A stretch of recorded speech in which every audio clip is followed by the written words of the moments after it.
Guys, welcome to Edu Medicine. तो हम आपका यूनिट फर्स्ट कर रहे हैं जो कि आपका सोशलॉजिकल मेथड एंड मेथडोलॉजी से है। बेसिकली आपके रिसर्च का पेपर MSO002। तो अभी तक हमने फर्स्ट वीडियो में काफ़ी कुछ कवर कर लिया है। प्लीज़ फर्स्ट वीडियो देखिए, तब सेकंड पे आइएगा, तब आपको समझ में आएगा। और मैं कुछ पिछली समरी दूंगी। तो मैं जहाँ पे छोड़ा था वहीं से स्टार्ट किया है, तो पहला वीडियो देख लीजिए, बस सेकंड पार्ट में ख़त्म हो जाएगा, ज़्यादा कुछ है नहीं। तो देखिए, कॉम्ट ने हमें बताया, जो ऑगस्ट कॉम्ट है, इनका नाम कॉम्टे लिखते हैं पर कॉम्ट बोलते हैं, कि जो सोसाइटी है ना वो सिंपल से कॉम्प्लेक्स की तरफ गई है और बहुत ज़्यादा उसके फंक्शंस भी डिफरेंट होते गए हैं समय के साथ। इन्होंने 3 पार्ट में डिवाइड किया था, वो आगे मैंने चैप्टर में डिस्कस किया है, तो मैं वहीं पे आपको बताऊंगी कि किस तरीके से वो बात कर रहे हैं सिंपल टू कॉम्प्लेक्स। यानी पहले हम कहाँ जंगलों में रहते थे, कुछ फल वल उठा के खा पी लिया, अब कहाँ दिन भर बैठ के कुकिंग करते हैं, मसाले डालते हैं, तो कॉम्प्लेक्स हो गया ना सिचुएशन, हर चीज़ कॉम्प्लेक्स हो गई है। ठीक है, इन्होंने बोला कि सोशल इंटीग्रेशन होना समाज में एक तरीके से ज़रूरी है। मतलब सोशल इंटीग्रेशन क्या होता है? एक तरीके से म्यूचुअल डिपेंडेंसी, कि आपके पास आप मेरे वीडियो पे डिपेंडेंट हो अपने एग्ज़ाम के लिए, मैं आप पे डिपेंडेंट हूँ अपने व्यूज़ के लिए, तो कहीं ना कहीं इंटरडिपेंडेंट है। इससे क्या होता है कि समाज अच्छी तरीके से चल पाता है और सोशल डिसइंटीग्रेशन नहीं होता, समाज में टूट नहीं पड़ती है। ठीक है, अब मुझे व्यूज़ चाहिए था, आपको देखना नहीं था, तो कोई मतलब कहीं ना कहीं हम मेरा बनाने का कोई फ़ायदा नहीं होता, और ना आप, और शायद आप तक पहुंच नहीं पाता, तो भी एक इशू थी। तो इस तरीके से आप समझ सकते हो। इन्होंने बोला कि जो सोशियोलॉजी है, ठीक है, उसको सिस्टमैटिक ऑब्जर्वेशन से, डेटा कलेक्शन से हम थ्योरी डेवलपमेंट कर सकते हैं। देखिए, नेचुरल साइंसेस में साइंटिस्ट जैसे बहुत सारे गैलीलियो वगैरह आते हैं, वो पहले बहुत जब साइंस नहीं था तो लोग मानते थे कि जो अर्थ है ना, अर्थ वो एक तरीके से सेंटर में है। ठीक है, अर्थ सेंटर में है और सन जो है इसके चक्कर लगा रहा है। ठीक है, गैलीलियो वगैरह जैसे साइंटिस्ट आए, उन्होंने कहा नहीं, सन सेंटर में है और अर्थ उसके चक्कर लगा रहा है। ठीक है, तो ये कैसे पॉसिबल हुआ? उन्होंने साइंटिफिक रिसर्च किया और फिर उन्होंने थ्योरी बनाई। तो ये भी चाहते थे कि सोशियोलॉजी में भी हम एक ऐसी थ्योरी बनाएं जो कि सिस्टमैटिक ऑब्जर्वेशन, डेटा कलेक्शन से हो, जो सभी जगह पे एक जैसे लागू हो जाए। जैसे कि शादी की थ्योरी, हर समाज में शादी होती है। इन्होंने इंडक्टिविज्म दिया, जो कि फोकस करता है कि हम इंडक्टिव मेथड जो है, जिसको साइंटिफिक माना जाता है, उसका प्रयोग करें। इंडक्टिव मेथड में क्या होता है कि हम स्पेसिफिक केस लेते हैं, वहाँ से डेटा कलेक्शन करते हैं और फिर रियलाइज़ करते हैं कि उसको जर्नलाइज किया जाए, जिसमें हम ऑब्जर्वेशन वगैरह वगैरह करते हैं। मान लीजिए कि आप मध्य प्रदेश गए और आपको डेटा कलेक्ट किया कि यहाँ पे सारे घरों में शादी हो रखी है, तो आपने जर्नलाइज उसको कर दिया मध्य प्रदेश के केस से, जो कि स्पेसिफिक था कि पूरे भारत में शादी होती है। ठीक है, इस तरीके से इंडक्टिव मेथड मैंने फर्स्ट आपको वीडियो में बता दिया था, इंडक्टिव मेथड भी फर्स्ट टाइम बता दिया था। उसके बाद हमें साइंटिफिक इंक्वायरी समझनी है, जो कि ऑब्जर्वेशन पे होती है। ठीक है, ऑब्जर्वेशन एंड डेटा कलेक्शन पे होती है साइंटिफिक इंक्वायरी।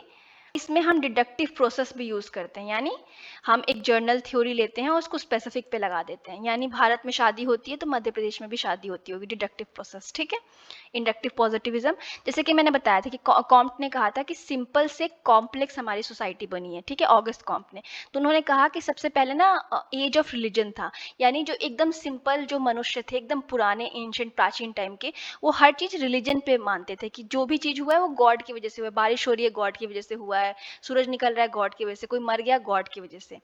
पर धीरे धीरे लोगों को रियलाइज हुआ कि नहीं, कुछ और चीज़ें भी हैं, तो वो मेटाफिजिक्स का एज आया, जब थोड़ा थोड़ा हल्का फुल्का साइंटिफिक नॉलेज था और थोड़ा हम ऐसे अपनी मनगढ़ंत कहानियां बना लेते थे। फिर आया एज ऑफ रीजन, इसको पॉजिटिविज्म भी बोलते हैं और साइंटिफिक फेज भी बोलते हैं, जब हमने हर चीज़ साइंस से समझने लगे, यानी समाज बहुत कॉम्प्लेक्स हो गया। अब देखिए, उस टाइम पे ना जब ये सब थिंकर्स थे, तो उस टाइम पे चर्च बहुत पावरफुल था और रिलीजन भी बहुत पावरफुल था। तो चर्च का मानना था कि जो समाज है ना, उसको गॉड ने बनाया है और उसको परफेक्ट बनाया है। ठीक है, एकदम परफेक्ट बनाया है, लेकिन समय के साथ ये खराब हो जाएगा, समाज समाज में बुराइयां आ जाएंगी और समाज का अंत हो जाएगा। लेकिन कॉम्टे इसके ऑपोजिट बिलीव करते थे। वो बोलते थे कि हम सिंपल से शुरू हुए थे, यानी हम बिल्कुल ही दिमाग नहीं लगाते थे और बहुत ही कम दिमाग लगाते थे, और अब हम साइंस की तरफ जा रहे हैं। ठीक है, अब साइंस की तरफ जा रहे हैं तो मोर हम कॉम्प्लेक्स भी होते जाएंगे, पर मोर एडवांस भी होते जाएंगे। प्रश्न है कि सोशल फैक्ट्स और नेचुरल फैक्ट्स में डिफरेंसेस क्या है? देखिए, नेचुरल फैक्ट्स की अगर हम बात करें तो जैसे मैंने आपको फर्स्ट वीडियो में ही बताया था कि कोई भी थ्योरी अगर है, अब जब आप पहाड़ पत्थर और सूरज और चांद को पढ़ रहे हो तो ये कोई सांस लेता हुआ ऑर्गेनिज्म नहीं है, ठीक है। और वहीं पे मतलब देखिए, आप कोई थ्योरी बना रहे हो कि सूरज अगर पूरब से निकल रहा है तो उसको क्वेश्चन नहीं किया जा सकता, वो वहीं से निकलेगा, ऐसा नहीं है कि कल को बदल जाएगा। पर इंसान के बारे में आप थ्योरी निकाल सकते हो ऐसा कि हर इंसान लाइक रात को 10 बजे ही खाना खाता है या हर इंसान शादी ही करता है? नहीं, क्योंकि हम जीते जागते इंसान है, हमारा बिहेवियर है और हमारा बहुत सारी चीजें हम पे इम्पैक्ट करती है, तो हम सर्टन वे में बिहेव करते हैं। तो स्टडी करना बहुत मुश्किल हो जाता है। अब कार्टेशियन डुअलिटी को हम समझते हैं और रैशनल डिडक्शन को समझते हैं, ठीक है। देखिए, कार्टेशियन डुअलिटी को रेने डेकार्टे ने दिया था और ये क्या बोलते हैं कि हमें ऑब्जेक्टिव रियलिटी को सब्जेक्टिव रियलिटी से अलग रखना पड़ेगा, ठीक है।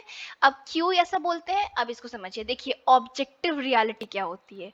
जो ट्रू है वो ट्रू है। फॉर एग्जाम्पल, एक लाल कलर का सेब है, ठीक है। उसका जो लाल कलर है वो लाल कलर है, उसको कोई क्वेश्चन नहीं कर सकता, वो उसकी ऑब्जेक्टिव रियलिटी है, उस वो किसी और कलर का नहीं हो सकता, वो लाल ही सेव है, ठीक है। लेकिन उस लाल सेव को देख के आपके दिमाग में क्या परसेप्शन बना, वो आपकी सब्जेक्टिव रियलिटी है, ठीक है। उस सेव को देख के आपने क्या सोचा, या आपने सोचा कि ये लाल की जगह पीला होना चाहिए था, ये लाल ही तो है, ज्यादा लाल नहीं है, कम लाल है। ये आपकी सब्जेक्टिव रियलिटी है जो आपके दिमाग के अंदर चल रही है, ठीक है। इसीलिए हमें कभी भी एक ऐसा सोशल साइंटिस्ट या रिसर्चर जो सच्चाई है, यानी हमें ऑब्जेक्टिव रियलिटी को पढ़ना है, हमें ऑब्जेक्टिव रियलिटी को लिखना है, सब्जेक्टिव रियलिटी को अपने पास रखना है। सिंपल मतलब इसका यही है। इस आइडिया से स्पेंजोआ और लेबनीज करके थिंकर्स हैं, वो भी इंस्पायर हुए थे कि जो सच है उसको प्लेट पे रखना है, आप क्या सोचते हो सच के बारे में कोई मैटर नहीं करता, ठीक है। अब मान लीजिए कि मैं एक किसी ट्राइब को पढ़ने गई, उस ट्राइब में मैं देख रही हूँ कि वो लोग मतलब कोई जानवर खा रहे हैं जो कि मेरे थिंकिंग से बहुत अलग है या मुझे पसंद नहीं है, तो इसका मतलब ये नहीं कि मैं क्या उनके बारे में सोच रही हूँ वो लिख के आ जाऊँ कि वो तो गंदे लोग हैं, वो कुछ भी खाते हैं। नहीं, ऐसा मैं नहीं कर सकती।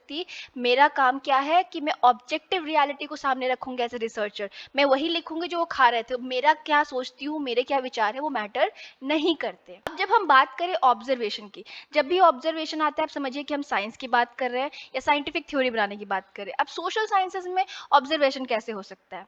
अब मान लीजिए कि आप पहाड़ पत्थर फूल इन सबको स्टडी कर रहे हो, यानी साइंस को, साइंस के जो सब्जेक्ट है उनको या नेचुरल साइंस के सब्जेक्ट को स्टडी कर रहे हो, तो आपके उनका कुछ खास सोशल एक्शन नहीं है, कोई एक्शन नहीं कर रहे वो, मतलब उनके बीच में जो हो रहा है वो हो रहा है, ठीक है। पहाड़ है या फूल है या पत्थर है या सूरज है या चंद्रमा है, तो उनका कोई खुद का दिमाग नहीं है।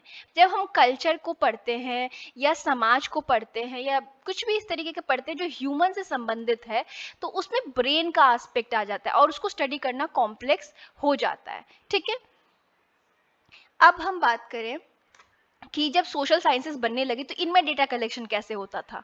तो अगर आप ज़्यादातर सोशल साइंसेस में थ्योरीज या बातें पढ़ोगे तो आपको पता चलेगा कि वो ट्रैवलर्स ने कलेक्ट किया है, ठीक है, या मिशनरीज ने या एडमिनिस्ट्रेटर्स ने। हम ज़्यादातर मॉडर्न टाइम की जो हिस्ट्री पढ़ते हैं अंग्रेजों के आने के बाद, ज़्यादातर किताबें उन्हीं लोगों ने खुद लिखी थी। या हम पुराने समय की बात करें तो बहुत सारे जो अन्य देशों से लोग आए थे वो हमारे बारे में लिखते थे पुराने किताबों में। दो ऐसे किताबों के नाम लिखिएगा एंशिएंट टाइम की जिसको ट्रैवलर्स ने लिखा है कमेंट में, तो मैं देखूँ आपकी हिस्ट्री कितनी तेज है। तो ज़्यादातर ऐसा होता था कि पहले बाहर से लोग आते थे और वही हमारा बच जाता है सोशल साइंस की थ्योरी, उन्हीं से हम निकालते हैं। बट अब हमारा 19th सेंचुरी में क्या हुआ, क्योंकि स्कॉलर्स ऐसे कॉम्ट वगैरह आने लगे कि नहीं हम साइंटिफिक स्टडी करेंगे, ये कौन सी साइंस है, किताबों से हमने कहानियां बना ली, नहीं, हमें लॉ बनाना है, यूनिवर्सल लॉ बनाना, जैसे कि नेचुरल लॉ में होता है, जैसे कि बायोलॉजी में, केमिस्ट्री में होता है। बट ऐसा हो सकता है ये सोचने की बात है, बट ठीक है। अब आपको पढ़ना है नोमोथेटिक एंड आइडियोग्राफिक। तो नोमोथेटिक क्या होता है? जर्नलाइजेशन, यानी आप कोई भी स्पेसिफिक लॉ है उसको जर्नलाइज कर रहे हो। जैसे मैंने बताया कि आपने मध्य प्रदेश में देखा कि शादी हो रही है, तो आपने जर्नलाइज कर दिया कि इंडिया में भी सारी जगह शादी हो रही है, ठीक है। आइडियोग्राफिक क्या होता है कि आप किसी चीज की डिटेल स्टडी करते हो, स्पेसिफिक स्टडी करते हो इंडिविजुअल केस की। आपने देखा कि मध्य प्रदेश में कोई ट्राइब है और उनमें शादी जैसा कोई कॉन्सेप्ट ही नहीं है और आप उसको कोई जर्नलाइज करने के मूड में नहीं हो, आप बस उसी की स्टडी करते हो, ठीक है। आप एक एक एक जगह का कॉन्टेक्स्ट समझने की कोशिश करते हो। जैसे कि आप पढ़ेंगे श्रीनिवास जी के बारे में, जो कि बहुत ही आपके फेमस सोशोलॉजिस्ट, उन्होंने कुर्ग की स्टडी की थी, तो उन्होंने उसको जर्नलाइज करने की कोई ज़रूरत नहीं समझी, वहाँ पे जो चीज़ें हो रही थी उसको एक्सप्लेन किया है बस। ठीक, एथिकल न्यूट्रलिटी क्या होती है, इसे हमें समझना पड़ेगा कि देखिए, जब भी हम किसी चीज़ की स्टडी करते हैं और यहाँ पे हम सोशोलॉजी की बात कर रहे हैं, तो हमें उसको ह्यूमन मेड कंस्ट्रक्ट समझना है, यानी समाज जो है वो मनुष्य द्वारा बनाया है और कोई भी सुपर नेचुरल गॉड की पावर नहीं थी, और हमें रैशनल वे में समाज को स्टडी करना है। ठीक है, अब देखिए, अगर हम तो सोशल साइंस जो रिसर्च होता है उसमें हम इंपीरिकल डेटा कलेक्शन पे फोकस करते हैं, जहाँ पे लॉजिकल वे में हो, और डिडक्टिव रीजनिंग की यूज करते हैं सोशल रियलिटी को समझने के लिए। काफी बड़े बड़े वर्ड हो गए। इंपीरिकल डेटा हम कलेक्ट करते हैं, देखिए यहाँ भी आपको डेटा कलेक्शन साइंटिफिक तरीके से होगा, वो इंपीरिकल या रैशनल वे में हम डेटा कलेक्ट करेंगे। ठीक है, उसके बाद डिडक्टिव रीजनिंग, यानी हम जर्नल से स्पेसिफिक की तरफ जाएंगे, यानी भारत में शादी होती है तो मध्य प्रदेश में भी शादी होती है, सोशल रियलिटी को समझने के लिए। अमेरिका में शादी होती है तो भारत में भी होती ही होगी, ऐसा टाइप का। ठीक है, उसके बाद हमारे सोशल साइंसेस में एक इंटरप्रिटेशन भी चलता है डेटा का। आप साइंस में डेटा कलेक्ट किया और आपकी थ्योरी बन गई, पर यहाँ पे आपको इंटरप्रेट करना पड़ेगा। किस तरीके से, कि मान लीजिए आप क्रिकेट का गेम हो रहा है, आपने भेजा किसी को जाओ देख के आओ कि क्रिकेट में लोग मतलब किस तरीके से रिएक्ट कर रहे हैं, या क्रिकेट होता क्या है। ठीक है, या क्रिकेट की कोई थ्योरी बना दो।